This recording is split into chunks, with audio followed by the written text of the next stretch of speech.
കലോത്സവ വേദിയിലെ പ്രധാന ആകർഷണമാവുകയാണ് കരിവെള്ളൂർ ഗ്രാമക്കാർ ഒരുക്കിയ തെയ്യക്കോലങ്ങൾ. തെങ്ങിന്റെ വിവിധ ഭാഗങ്ങൾ കൊണ്ടുണ്ടാക്കിയ കോലങ്ങൾ കാഴ്ചക്കാർക്ക് പുതിയ അനുഭവമാകുന്നു. നിഗ്രഹത്തിന്റെ മൂർത്തിഭാവമായി കെട്ടിയാടുന്ന കണ്ണൂരിലെ തെയ്യക്കോലങ്ങളെ നമുക്ക് പരിചയമുണ്ട്. എന്നാൽ സുരേന്ദ്രൻ കക്കാനത്തിന്റെ ഈ കടുവക്കുളങ്ങര പൊതിയും മുച്ചിലോട്ട് ഭഗവതിയും അങ്ങനെ അത്ര പേർക്കൊന്നും പരിചയമുണ്ടാകാനിടയില്ല.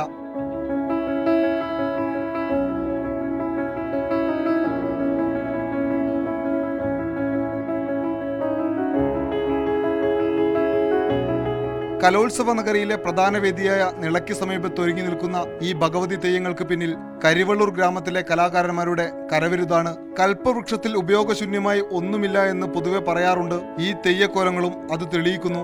മച്ചിങ്ങ, അതിൻ്റെ മടലുകൾ, ഓലകൾ, അതിൻ്റെ നമ്മളെ ചിരട്ട, ചേരി, അതിൻ്റെ മച്ചിങ്ങകൾ, അപ്പോൾ അതിൻ്റെ നാരുകൾ, വേരുകൾ, തെങ്ങിനൊന്നും കളയാനില്ല. അതാണ് ഇതിൻ്റെ തെങ്ങിൻ്റെ എല്ലാ സാധനവും ഉപയോഗിക്കാം. ഒരു തെങ്ങുണ്ടാക്കാൻ ഞാൻ നല്ല മനോഹരമായ ശില്പം തെങ്ങ് വെളിച്ചം ചെത്തിമിനുക്കിയും കൂട്ടിച്ചേർത്തും ഭഗവതി തെയ്യങ്ങൾ ഒരുക്കി നിർത്തിയ സുരേന്ദ്രൻ ആഘോഷത്തിന്റെ പ്രതിരൂപങ്ങളായി ഇങ്ങനെയും ചില കോലങ്ങൾ തീർത്തു.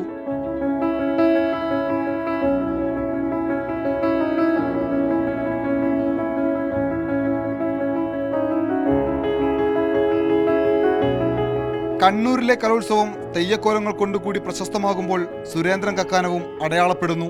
57ാമത് സംസ്ഥാന സ്കൂൾ കലോത്സവത്തിന് സ്വാഗതമോതാൻ സുരേന്ദ്രൻ കുക്കാനത്തിന്റെ ഈ തെയ്യക്കോലങ്ങളുമുണ്ട്. തെയ്യക്കോലങ്ങൾക്കും കൂട്ടുകാർക്കും പിന്നെ ക്യാമറമാൻ സന്തോഷിനുമൊപ്പം KN ഉബ്ദാസ്, News 18 കണ്ണൂർ.